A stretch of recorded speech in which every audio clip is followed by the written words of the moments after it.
आज की क्लास में हम बात कर रहे हैं विद्युत चुम्बकीय विकिरण की कणीय प्रकृति। इस कणीय प्रकृति को समझाने के लिए तीन महत्वपूर्ण यहाँ पर अपन को सिद्धांत देखना है या तीन वैज्ञानिकों के अपन को प्रयोग पढ़ना है। उनमें सबसे पहले हम आपको बता रहे हैं प्लांक का क्वांटम सिद्धांत। इसके बाद दूसरा इसमें जो सिद्धांत आएगा वो है प्रकाश विद्युत प्रभाव, और इसके बाद फिर हमें आइंस्टाइन की थ्योरी को भी पढ़ना है। तो इन तीनों से जो है जो विद्युत चुम्बकीय विकिरण है उसकी कणीय प्रकृति सिद्ध होती है। तो हम शुरू कर रहे हैं आज। पहले शुरू करते हैं प्लांक का क्वांटम सिद्धांत। इसमें हम देखेंगे मैक्स प्लांक नाम के एक वैज्ञानिक थे। उन्होंने ये बताया कि अणु या परमाणु जो होते हैं ये केवल विविक्त रूप से या विविक्त रूप में ऊर्जाओं का उत्सर्जन या अवशोषण करते हैं, अनवरत रूप से नहीं करते, यानी सतत रूप से नहीं करते हैं। विविक्त रूप से ऊर्जाओं का उत्सर्जन या अवशोषण करते हैं। इस मान्यता को इन्होंने जो है माना और उन्होंने बताया कि सतत रूप से जो है पदार्थ या परमाणु या अणु ऊर्जा उत्सर्जित या अवशोषित नहीं करते हैं। अब चूँकि विविक्त रूप में ये ऊर्जा का उत्सर्जन या अवशोषण करते हैं, तो इसमें ये भी बताया गया कि ऊर्जा विकिरण ऊर्जा का जो उत्सर्जन या जो अवशोषण ये कर रहे हैं विविक्त रूप में, वो ऊर्जा के एक फोटोन या क्वांटम के रूप में करते हैं। मतलब ये बताया कि ऊर्जा का एक कण है जिसको क्वांटम या फोटोन कहा गया। उस कण या क्वांटम या फोटोन के रूप में ये ऊर्जा का उत्सर्जन या अवशोषण करते हैं। ऊर्जा के उस कण के लिए, ऊर्जा के उस पैकेट के लिए या ऊर्जा के उस बंडल के लिए नाम दिया था क्वांटम या फोटोन। और ये भी बताया कि जो ऊर्जा का कण है जिसको क्वांटम या फोटोन कहा जा रहा है, उसकी ऊर्जा जो है वो उसकी आवृत्ति के समानुपाती होती है। देखिए, उस क्वांटम या फोटोन की जो ऊर्जा है, ऊर्जा को हम सामान्यतः ई से प्रदर्शित करते हैं, तो वो समानुपाती होती है उसकी आवृत्ति या न्यू के, जो कि पिछली क्लास में हम तरंग के गुण में हम पढ़ चुके हैं। आवृत्ति या फ्रीक्वेंसी समानुपाती को अगर हम अलग करते हैं तो हमें एक स्थिरांक से यहाँ पर गुणा करना पड़ेगा। यहाँ पे स्थिरांक लिया है h, तो E = h न्यू। h क्या है? यहाँ पर एक स्थिरांक है। E ऊर्जा है, न्यू आप जानते हैं आवृत्ति है। E बराबर ऊर्जा, न्यू बराबर आवृत्ति या फ्रीक्वेंसी, h बराबर प्लांक स्थिरांक। h जो होता है प्लांक स्थिरांक होता है। ये मैक्स प्लांक ने ही दिया है, इसलिए इसको जो है प्लांक स्थिरांक कहा गया है। और इसका जो संख्यात्मक मान होता है, संख्यात्मक मान इसका वो है 6.626 × 10⁻⁻34 जूल्स सेकेंड। देखिए वैल्यू है इसकी 6.626 × 10⁻⁻34 जूल्स। तो हम इस फॉर्मूले के द्वारा उस जो क्वांटम है या जो फोटोन है उसकी ऊर्जा को हम व्यक्त कर सकते हैं। यहाँ पर जो उस कण की या ऊर्जा की उस पैकेट या बंडल की जो ऊर्जा है उसको हम h न्यू से दर्शा रहे हैं। h न्यू को ही नाम दिया गया क्वांटा या फोटोन। ये जो क्वांटा है इसमें आगे चल के ये भी बताया गया कि जो ऊर्जा के जो बंडल होते हैं या पैकेट होते हैं वो तो विकिरण के अंदर होते हैं। विकिरण जो है इन क्वांटा या फोटोन से मिलकर के बनी हुई होती है। और ये भी बताया गया कि चूँकि इस सिद्धांत के अनुसार परमाणु या अणु ऊर्जा का उत्सर्जन या जो अवशोषण कर रहे हैं वो विविक्त रूप में होता है। तो विविक्त रूप में होने का मतलब ये हुआ, विविक्त रूप में तो होगा लेकिन इस तरह से होगा कि या तो पूर्ण क्वांटा के रूप में होगा या किसी क्वांटा गुणांक के रूप में होगा। पूर्ण क्वांटा का मतलब h न्यू, या क्वांटा गुणांक का मतलब हो जाता है 2h new. For example E की वैल्यू हो सकती है h न्यू, हो सकती है 2h न्यू, हो सकती है या 3h न्यू हो सकती है या इसी तरह से। तो ऊर्जा का जो उत्सर्जन है या जो अवशोषण है वो या तो पूर्ण क्वांटा के रूप में होगा या क्वांटा गुणांक के रूप में होगा। ठीक है, इसको हम एक तरह से तुलना कर सकते हैं एक सीढ़ी से। एक सीढ़ी से हम तुलना करेंगे, जैसे एक सीढ़ी होती है और सीढ़ी पर जो स्टेप बने होते हैं, जब उस स्टेप के ऊपर ही हम पैर रखेंगे तो हम अगली पायदान पर पहुंचेंगे, और अगले स्टेप में हम पैर रखेंगे तो हम अगले पायदान पर पहुंचेंगे। या उतरते समय भी हम पैर को निचले पायदान पर पैर रखेंगे तभी हम निचले पायदान पर पहुंचेंगे। ऐसा नहीं हो सकता कि दो पायदान के बीच, सीढ़ी में दो पायदान बने हुए हैं और हम उन दो पायदान के बीच में पैर रख दें तो हम उससे ऊपर चढ़ जाएंगे या उससे नीचे उतर आएंगे। ऐसा संभव नहीं है। तो इस सीढ़ी के जो है मॉडल के रूप में इसको समझा जा सकता है कि ऊर्जा का उत्सर्जन या अवशोषण पूर्ण क्वांटा या क्वांटा गुणांक के रूप में ही संभव है।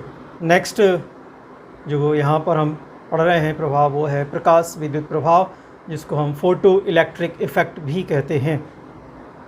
फोटो इलेक्ट्रिक इफ़ेक्ट या फिर प्रकाश विद्युत प्रभाव सन 1887 में एच हर्ट्ज़ नाम के वैज्ञानिक थे। उन्होंने एक बहुत ही अच्छा और बहुत ही दिलचस्प प्रयोग किया था। उन्होंने अपने प्रयोग में ये देखा कि जब किसी, जैसे पोटेशियम है या कह सकते रूबिडियम है या सीज़ियम है, ऐसी किसी धातु लें और उस धातु की सतह के ऊपर अगर प्रकाश डाला जाए, प्रकाश पुंज डाला जाए, तो उस धातु की सतह से जो है इलेक्ट्रॉन मुक्त होना शुरू हो जाते हैं, मतलब इलेक्ट्रॉनों के रूप में धारा प्रवाहित होना शुरू हो जाती है। इसको उन्होंने नाम दिया प्रकाश विद्युत प्रभाव। इसको हम और थोड़ा सरल रूप से भी समझ सकते हैं। जब किसी हम धातु की सतह के ऊपर प्रकाश डालते हैं तो वह धातु हमें चमकती हुई दिखाई देती है। तो उसकी चमक का कारण ये है कि जब लाइट उस पर पड़ रही होती है, प्रकाश पड़ रहा होता है धातु की सतह पर, तो उस धातु की सतह पर जो परमाणु हैं, उन परमाणु के अंदर जो इलेक्ट्रॉन्स हैं, वो इलेक्ट्रॉन्स उस प्रकाश के क्वांटा या फोटोन की ऊर्जा ले लेते हैं, जिससे इलेक्ट्रॉन की ऊर्जा बढ़ जाती है। और इलेक्ट्रॉन की गतिज ऊर्जा बढ़ जाने से इलेक्ट्रॉन गति करने लगते हैं और उस परमाणु में से बाहर निकल जाते हैं। तो इलेक्ट्रॉन इस तरह से प्रकाश के प्रभाव से उत्सर्जित होने लगते हैं। इस प्रयोग से कुछ परिणाम प्राप्त होते हैं। वो हम परिणाम कौन कौन से प्राप्त होते हैं वो देख लें। जब धातु की सतह से प्रकाश पुंज टकराता है तो प्रकाश पुंज टकराते ही उसमें से इलेक्ट्रॉन उत्सर्जित होने शुरू हो जाते हैं। कहने का मतलब ये है कि इलेक्ट्रॉन के उत्सर्जन होने में और प्रकाश पुंज के टकराने में कोई समय अंतराल नहीं होता है। तत्काल जैसे ही प्रकाश पुंज धातु की सतह पर टकराएगा, तत्काल उसमें से इलेक्ट्रॉन उत्सर्जित होना शुरू हो जाते हैं। दूसरा जो निष्कर्ष इससे निकलता है वो ये है कि जो निष्कासित होने वाले इलेक्ट्रॉन हैं, उनकी जो तीव्रता है वो प्रकाश पुंज की तीव्रता पर निर्भर करती है। या ये कह सकते हैं कि निष्कासित होने वाले जो इलेक्ट्रॉन्स हैं, उनकी संख्या उस धातु की सतह पर डाले गए प्रकाश पुंज की तीव्रता के समानुपाती होती है। अर्थात अगर हम प्रकाश पुंज ज़्यादा डाल रहे हैं, ज़्यादा तीव्र प्रकाश डाल रहे हैं, तो उस धातु की सतह से ज़्यादा संख्या में इलेक्ट्रॉन उत्सर्जित होंगे, और अगर हम प्रकाश कम डाल रहे हैं तो फिर उसकी सतह से मुक्त होने वाले इलेक्ट्रॉनों की संख्या भी कम होगी। प्रत्येक धातु के लिए एक निश्चित आवृत्ति होती है, जिस आवृत्ति पर वो जो है प्रकाश विद्युत प्रभाव प्रदर्शित करता है, और उससे कम आवृत्ति पर वो प्रकाश विद्युत प्रभाव प्रदर्शित नहीं करता है। उस आवृत्ति को यहाँ पर नाम दिया है देहली आवृत्ति। तो ये 3 परिणाम थे इस प्रयोग के। इसके साथ ये प्रयोग समाप्त हुआ। तो प्रकाश विद्युत प्रभाव के लिए हम एक इस डायग्राम की सहायता से समझ सकते हैं। इस डायग्राम में ये एक कांच की नली लगी हुई है। इसके अंदर से इसकी वायु या गैस को निकाल के यहाँ निर्वात उत्पन्न कर दिया गया है, और इस तरफ ये लगी हुई है धातु की सतह। ये कोई धातु की प्लेट है और ये उसकी सतह सामने है। यहाँ पे ये लगा हुआ है संसूचक, और उस संसूचक को यहाँ कनेक्ट कर दिया है विद्युत धारा मापी से, और धारा मापी के माध्यम से इस धातु की सतह को जोड़ दिया है एक बैटरी से। यहाँ से हम धारा प्रवाहित करेंगे। अब देखें, अभी यहाँ पर संसूचक और धातु की सतह के बीच में कोई कनेक्शन नहीं है, कोई संपर्क नहीं है, धारा प्रवाहित नहीं होगी। लेकिन यदि इस धातु की सतह पर अगर हम प्रकाश पुंज डालें, अगर यहाँ से मान लीजिए हम प्रकाश पुंज डाल रहे हैं इस धातु की सतह के ऊपर, तो वो प्रकाश पुंज आकर के जब धातु की सतह पर यहाँ टकराएगा, तो प्रकाश जब धातु की सतह से टकराएगा तो धातु की सतह से इलेक्ट्रॉन उत्सर्जित होना शुरू हो जाते हैं और वो इलेक्ट्रॉन यहाँ से निकल के इस तरफ जाएंगे और इस संसूचक से टकराएंगे इलेक्ट्रॉन।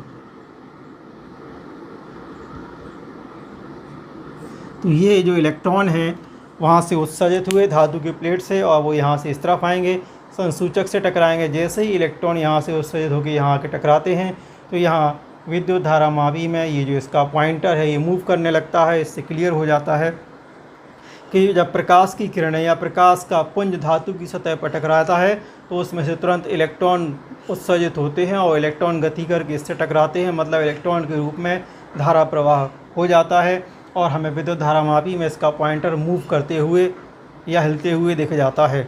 तो इससे प्रकाश विद्युत प्रभाव जो है इसकी पुष्टि हो जाती है। इस तरह का प्रयोग करके इसको सिद्ध किया जा सकता है। तो ये हो गया प्रकाश विद्युत प्रभाव का एक प्रयोग। तो विद्युत चुंबकीय विकिरण की जो कणीय प्रकृति है उसके संबंध में ये तीसरा हम जो है प्रयोग इसके बारे में बता रहे हैं। ये अल्बर्ट आइंस्टाइन का प्रयोग है। अल्बर्ट आइंस्टाइन ने प्लांक के क्वांटम सिद्धांत प्लांक का उसकी सहायता से प्रकाश विद्युत प्रभाव की और ज़्यादा सही और सटीक व्याख्या की।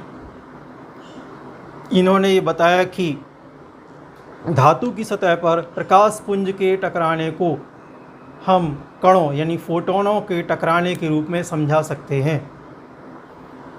मतलब ये मान सकते हैं कि धातु की सतह पर जो प्रकाश पुंज टकराता है तो हम उसको ऐसा मान सकते हैं चूँकि प्रकाश पुंज कण या फोटोन से मिलके बना है, कण से बना है। कण का मतलब यहाँ कण को नाम दिया है क्वांटम या फोटोन।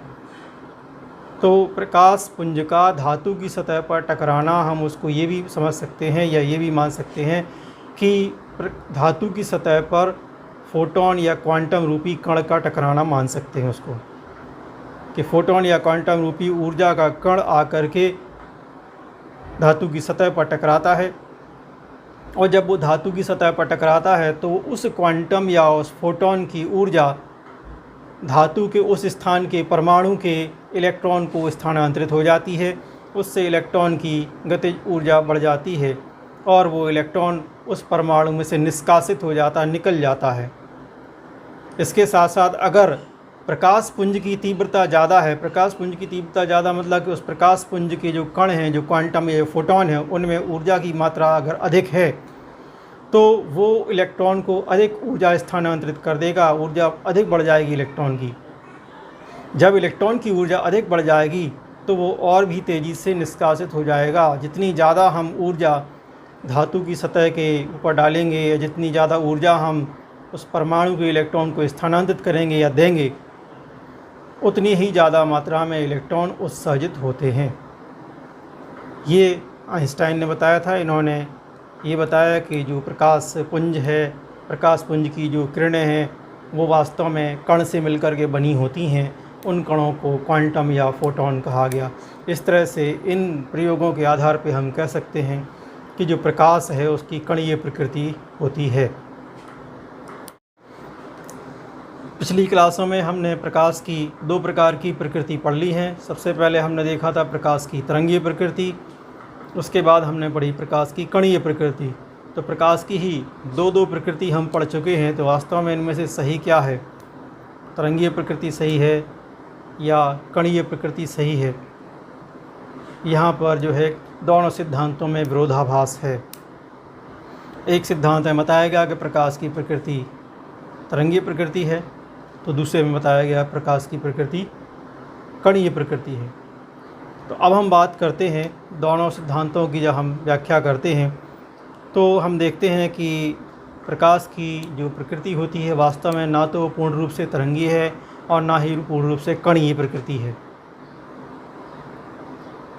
बल्कि प्रकाश की जो प्रकृति होती है वो होती है द्वैत प्रकृति, द्वैत व्यवहार प्रकाश का। द्वैत मतलब ड्यूअल, ड्यूअल मतलब डबल।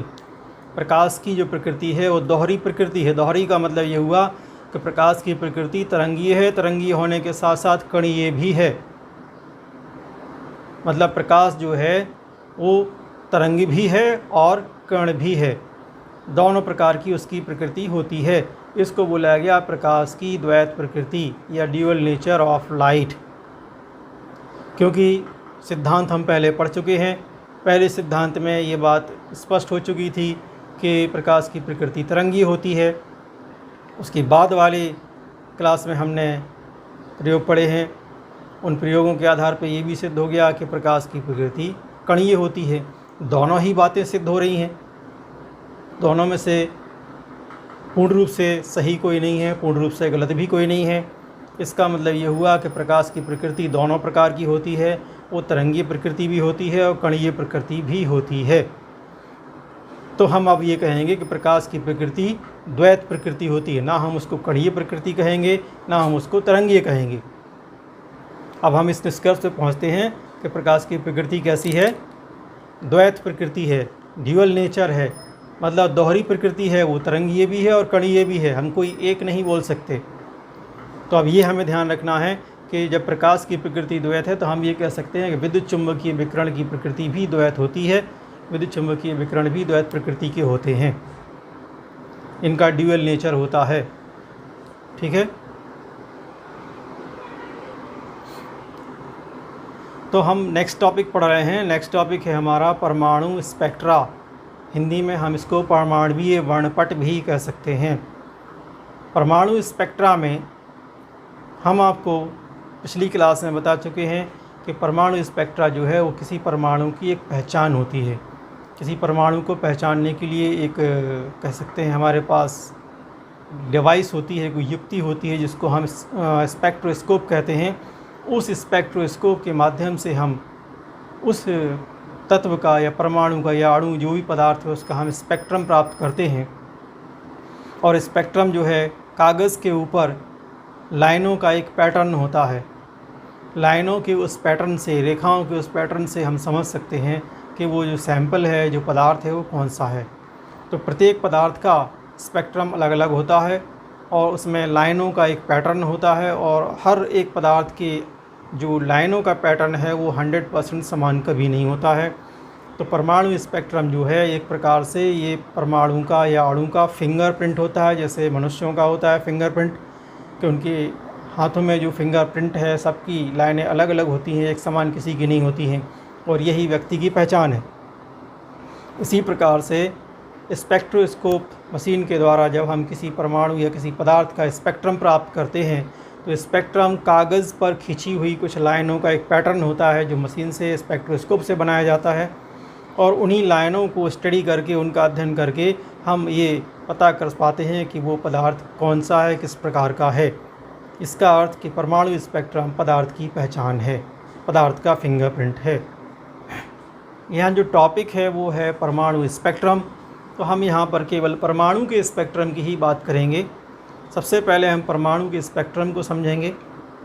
इसमें ये बताया गया कि प्रत्येक परमाणु जो होता है उस परमाणु में नाभिक के चारों ओर कई वृत्ताकार कक्षाएं होती हैं और इनमें इलेक्ट्रॉन्स होते हैं। जब हम किसी परमाणु को किसी स्रोत से हम ऊर्जा देते हैं, ऊर्जा देने पर उसका जो इलेक्ट्रॉन होता है परमाणु का, उसकी ऊर्जा बढ़ जाती है।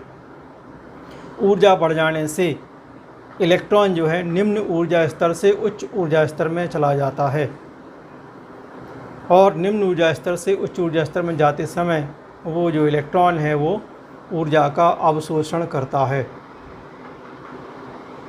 इसी प्रकार से जब इलेक्ट्रॉन उच्च ऊर्जा स्तर में पहुंच जाता है तो वहां पर उसका स्थायित्व कम हो जाता है। जब उसका स्थायित्व कम हो जाएगा तो फिर वो तुरंत ही ऊर्जा उत्सर्जित करके अपनी मूल अवस्था में वापस लौटेगा, मतलब उच्च ऊर्जा स्तर से धीरे धीरे नीचे आएगा। वापस आते समय वो ऊर्जा को विकिरण के रूप में उत्सर्जित करता है और इसी समय जो है स्पेक्ट्रोस्कोप मशीन के द्वारा उसका कागज़ के ऊपर स्पेक्ट्रम प्रिंट हो जाता है, जिसे हम परमाणुवीय वर्णपट कहते हैं। चूँकि सैंपल हमारा परमाणु है इसलिए हम उसको परमाणुवीय वर्णपट कहते हैं। प्रारंभ में वैज्ञानिकों ने सोचा कि सबसे पहले हाइड्रोजन का स्पेक्ट्रम लिया जाए, क्योंकि हाइड्रोजन में केवल एक इलेक्ट्रॉन होता है और जब एक इलेक्ट्रॉन है तो इसका मतलब उन्होंने अनुमान लगाया कि हाइड्रोजन के स्पेक्ट्रम में केवल एक इलेक्ट्रॉन है, वही ऊर्जा लेके निम्न से उच्च ऊर्जा स्तर में जाएगा और उच्च से वापस निम्न में आएगा, मतलब उसके स्पेक्ट्रम में एक रेखा प्राप्त होगी। लेकिन जब उसका स्पेक्ट्रम लिया गया तो उसके स्पेक्ट्रम में एक से ज़्यादा कई रेखाएं प्राप्त हुईं। तो जिन परमाणुओं के अंदर एक से ज़्यादा इलेक्ट्रॉन हैं तो उनके परमाणुवीय स्पेक्ट्रम में बहुत सारी रेखाएं प्राप्त होती हैं। ये तो हुआ परमाणु स्पेक्ट्रम। इसको जो है हम अब आगे डायग्राम से समझेंगे नेक्स्ट क्लास में।